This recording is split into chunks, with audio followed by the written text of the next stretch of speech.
Brian Mudd, this is my cheat sheet for Friday, January 27th. Much going on. And here in Florida, man, it is busy. Busy on the airwaves with ads.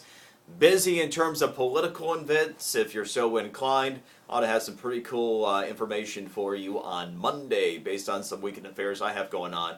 Let's start with President Obama's current re-election odds, something I do every Friday based upon a formula that averages together approval ratings, takes a look at historical information this far out from an election to give you a percentage. President Obama's approval rating for the third consecutive week is 46%.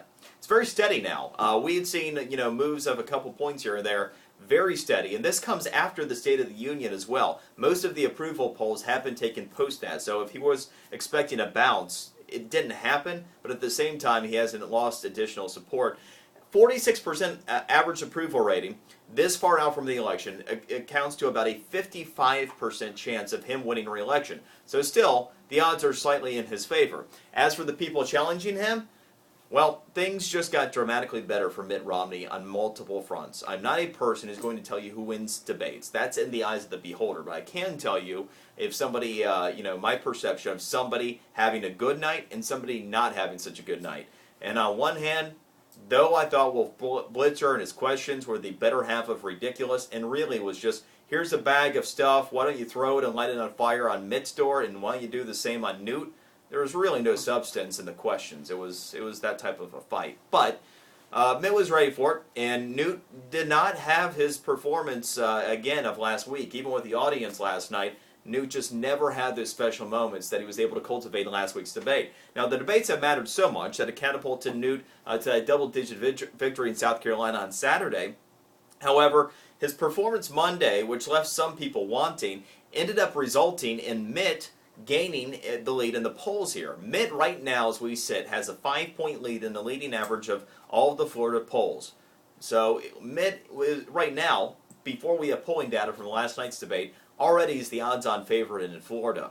Same as I said this time last Friday, expect Newt Gingrich to win the South Carolina primary. Most likely, Mitt Romney will win the Florida primary, which is winner-take-all next Tuesday. And I apologize if you disagree with that analysis, but check with me on Wednesday morning. All right, iPhone. This is some interesting information here.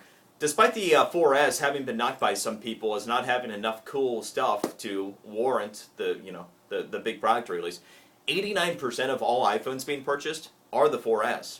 Only about 7% are actually the 4, and then a few percent still buying the 3G. Here's the bigger thing. Remember AT&T used to have an exclusive on the iPhone, so obviously 100% of all sales were AT&T sales. That's down to 20% now.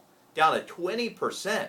AT&T is hurting because Verizon and Sprint have access to the iPhone, and the majority of people that are buying iPhones are doing so on the Verizon network. We don't have the exact numbers because Verizon and Sprint haven't released them yet, but with only 20% of all iPhone sales coming from AT&T, that is a huge, huge hit to AT&T, a huge, huge boon to Verizon, and to a lesser extent it would appear probably Sprint.